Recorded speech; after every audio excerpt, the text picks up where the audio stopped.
Hey, hello everyone, it's GleeCon, and I am here bringing you another episode of Lore of Warcraft, a show that we're kicking off in the middle of our fourth year of doing. So thanks for watching and continuing to support. And if you're new, hey, click subscribe, like it, make a comment, help that algo keep us growing as always. So on this show, we do all kinds of things. The whole premise, the conceit of the show is that we want to cover everything in the game, experiencing it together. I'm not a professional player.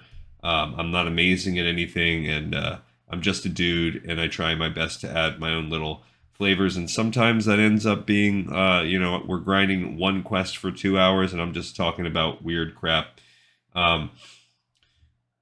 Lately, for the past year, we've mostly been doing a World of Warcraft walkthrough that I make a spreadsheet and I've gone along with, but we also do every piece of lore in the game. And the first year or two of the show was really all about that. We really were setting the table. We read a lot of books, a lot of like the Chronicles, manga, weird stuff, Dungeons and Dragons books.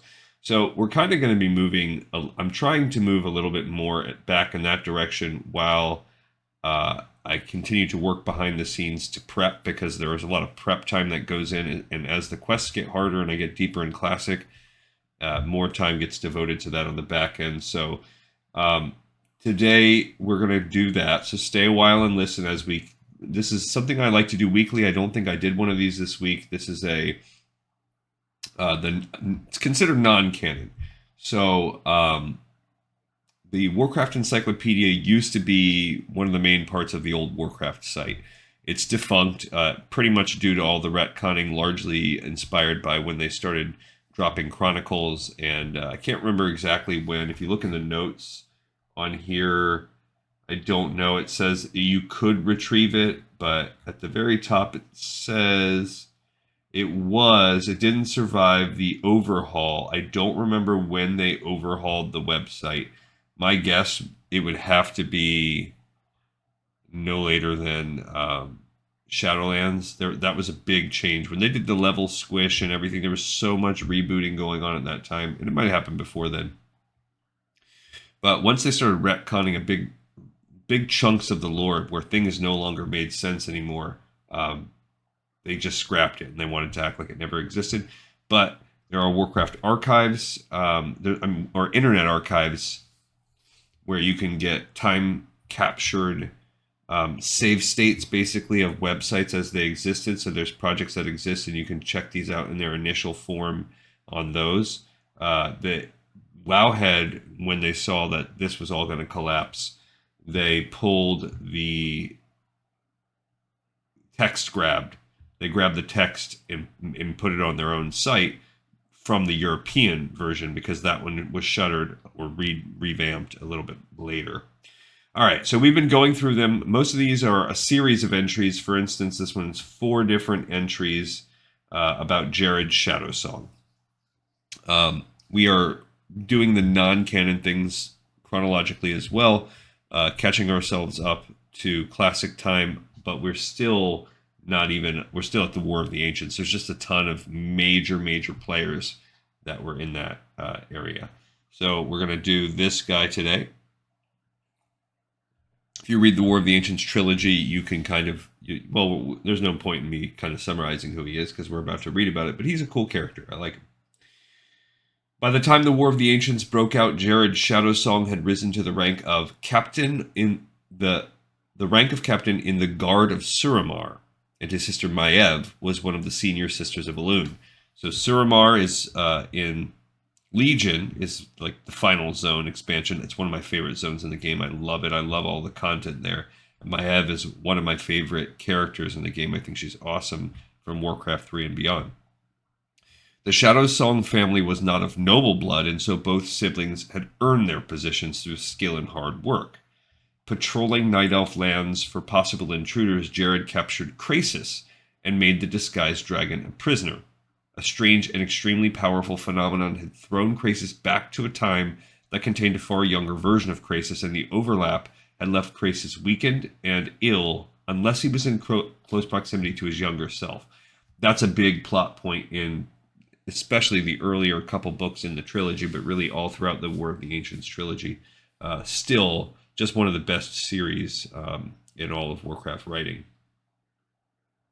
From jailer to protector. With magical persuasion from Krasis, the captain began worrying that Krasis might die before being questioned. Thus, Jarod sought out one of the priestesses of Elune in the hope that she could heal his prisoner. He happened upon the novice Tyrande Whisperwind, and she consented to lend her aid. Although she could not heal Krasis of his malady, she was soon working with him to help her friend Malfurion Stormrage, who had recently fallen comatose. The forest demigod Cenarius arrived to Jarod's poorly concealed astonishment and returned Malfurion's spirit from the Emerald Dream. Malfurion was reunited with his body and made a quick recovery. Then Jarod accompanied Krasis, Malfurion, and Tyrande as they went to speak with Lord Kurtalos Ravencrest, commander of the Night Elf army that was fighting the Burning Legion. So because he's part of the Guard of Suramar, he's essentially just a soldier, and Kurtalos was basically the Night Elf general. Kurtalos was impressed by Jarod's dedication to duty and put a group of battle-hardened soldiers at Jarod's command. He received a promotion. What do you call it? A rank up in the army. Jarod and his soldiers were responsible for watching over the 4 strongest spellcasters of the Night Elf army: Malfurion and Illidan Stormrage, the human wizard Ronan, and Krasis. And in the novel, they are instrumental. They wipe out massive swaths of the demons, and in the early phases of the war are just crucial to beating back some of the early waves.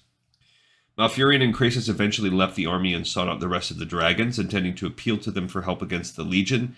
They embarked on this quest against Lord Ravencrest's express orders and without Jarod's knowledge.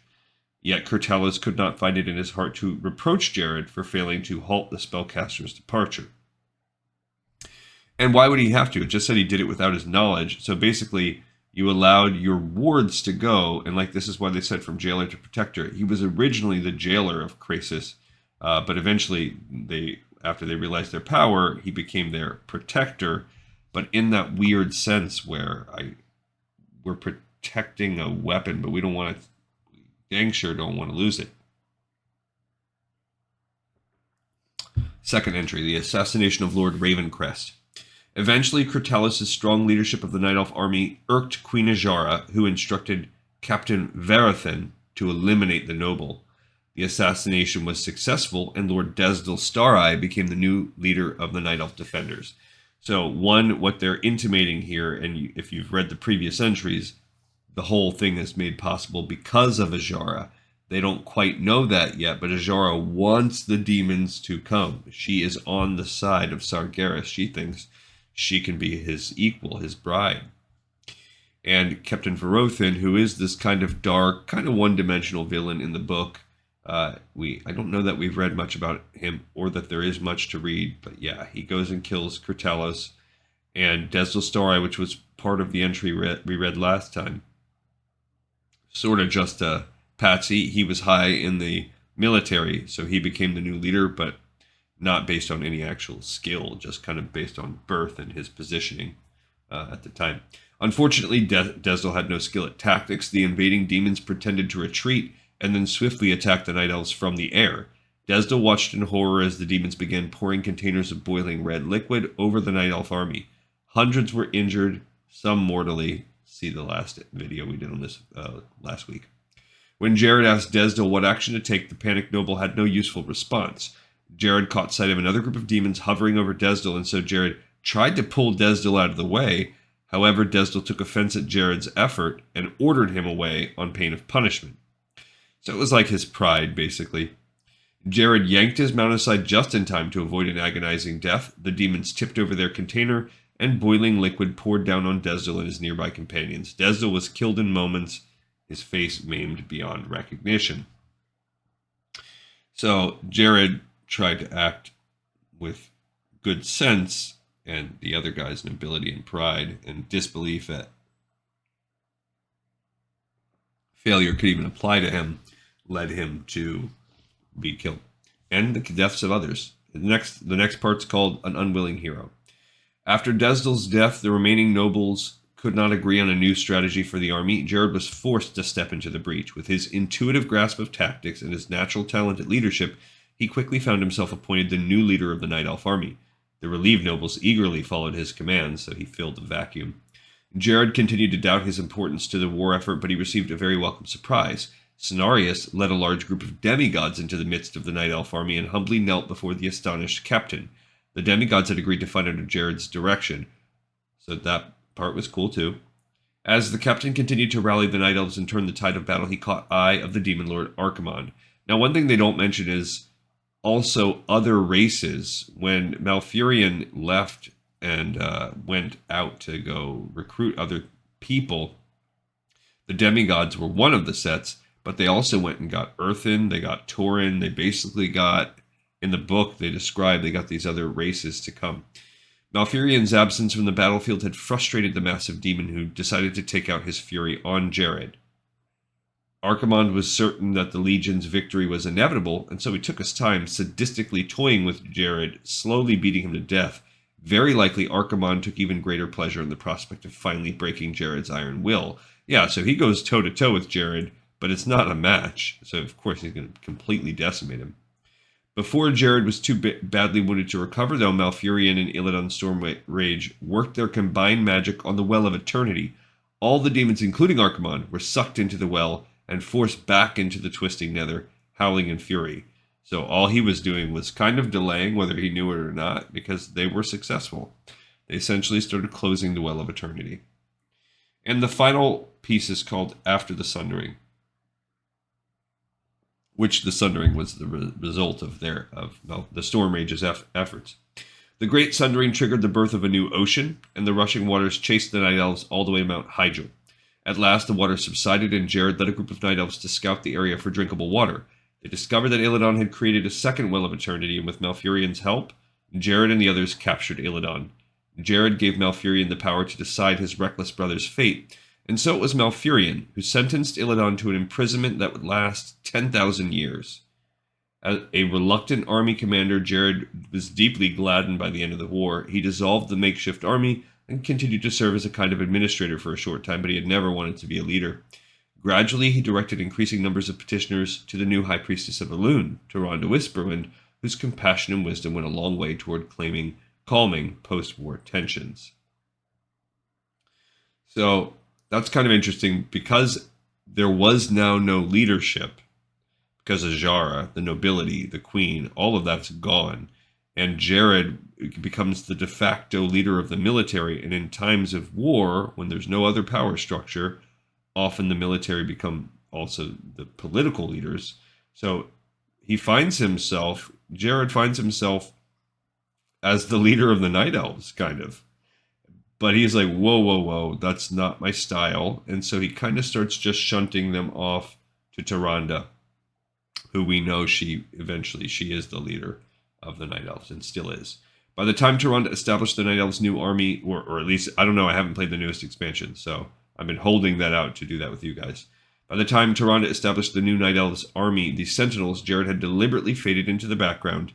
He did not think of himself as a hero, and he did not wish others to do so. One day he simply vanished along with a few personal possessions. He did not say where he was going, nor in fact did he bid anyone farewell. Since that time, there have been no sightings of him.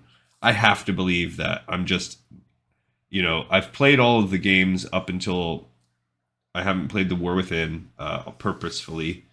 And I'm not taking a stand or anything. I just want to build up and get there and do this project and have it get there, even if that makes me miss out some things in the short term.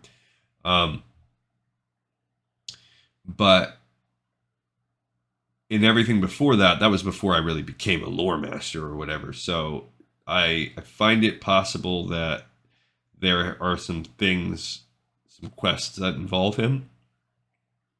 We'll have to keep our peepers peeled as we play through all the games. Okay, everyone, that's it. We got another episode in the pipe, 5x5. I thank you all, as always, for watching, listening, and tuning in. Thank you so much, and I'll see everybody next time on Lore of Warcraft.